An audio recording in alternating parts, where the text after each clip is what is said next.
Alright, if you're watching this video before it's public, thank you for checking the description.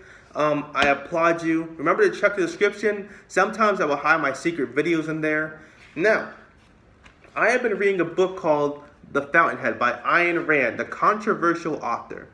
This book was written in 1943, and I have to admit it aged pretty well. But I'm not just talking about the book. This video is more leaned on her philosophy, because I want to keep this video shorter. Now, there's this quote I love from page 23. I'll read it right now.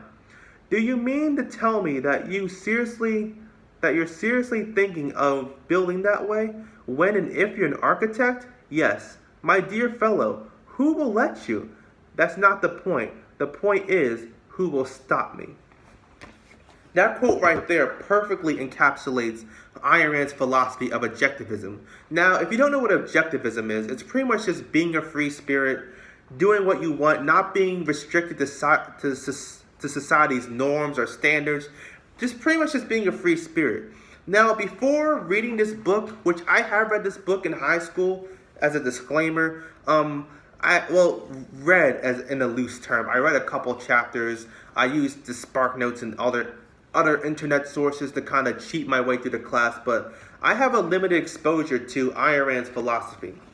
I also want to throw out that Rush, my favorite band of all time, has delved in objectivism in the past, primarily their early 80s albums.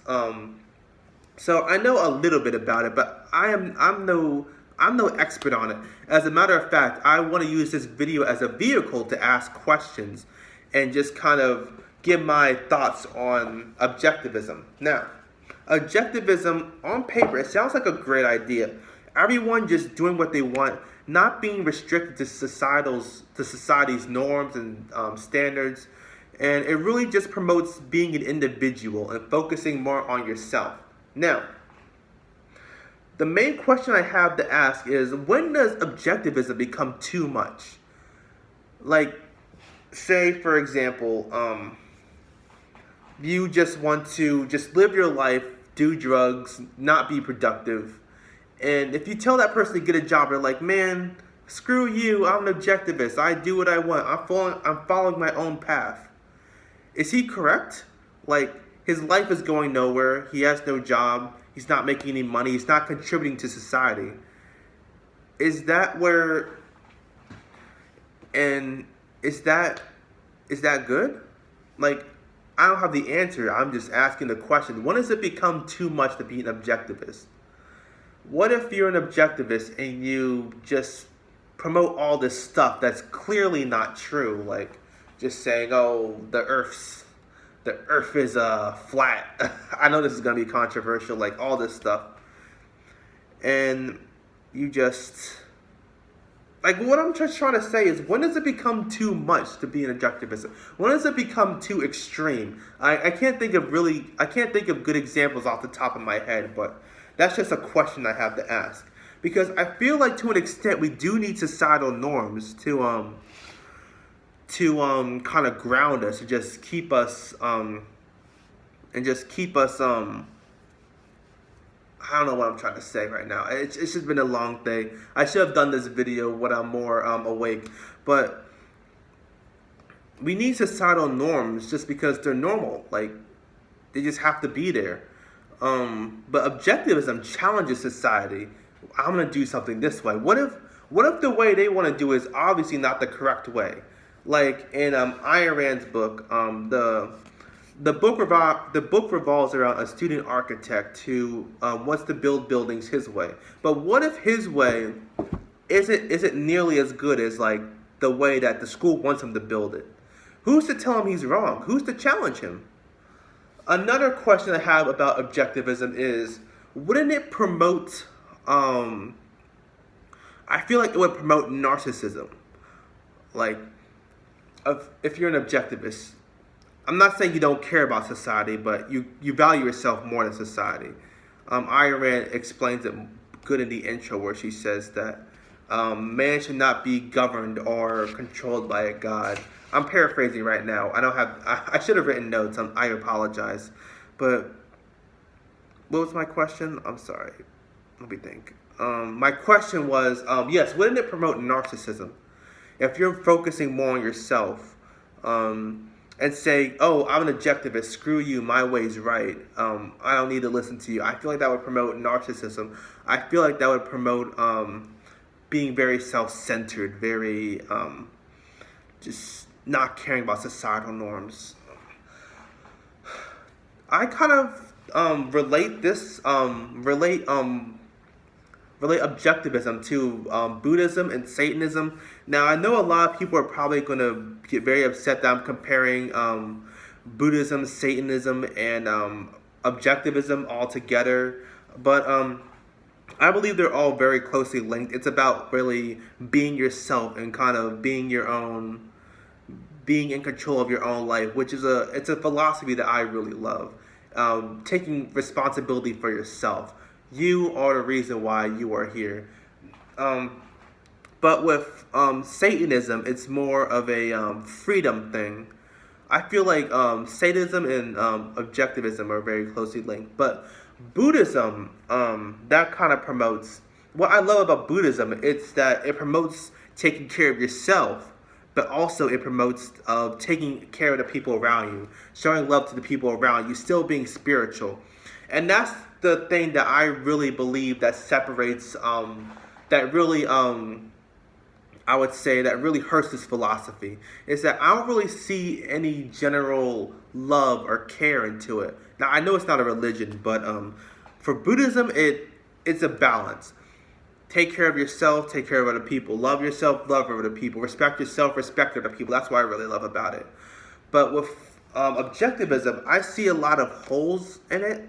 Like I said, I'm just in the first chapter, so I'm anticipating a majority of my questions will be asked in the later pages that I will read in the future. When they are, I will make an update. When I have more questions, I'll make an update. When I learn something, I'll make an update. They probably won't be secret videos, but look out for them. So another question I have about objectivism is that if everyone was an objectivist, what would be the status quo? What would be the norm if everyone was just different and none of us would just connect? How would society function? Now, I know that's a question. I know that's a hypothetical scenario that would never happen, but it's just a question that I want to throw out there.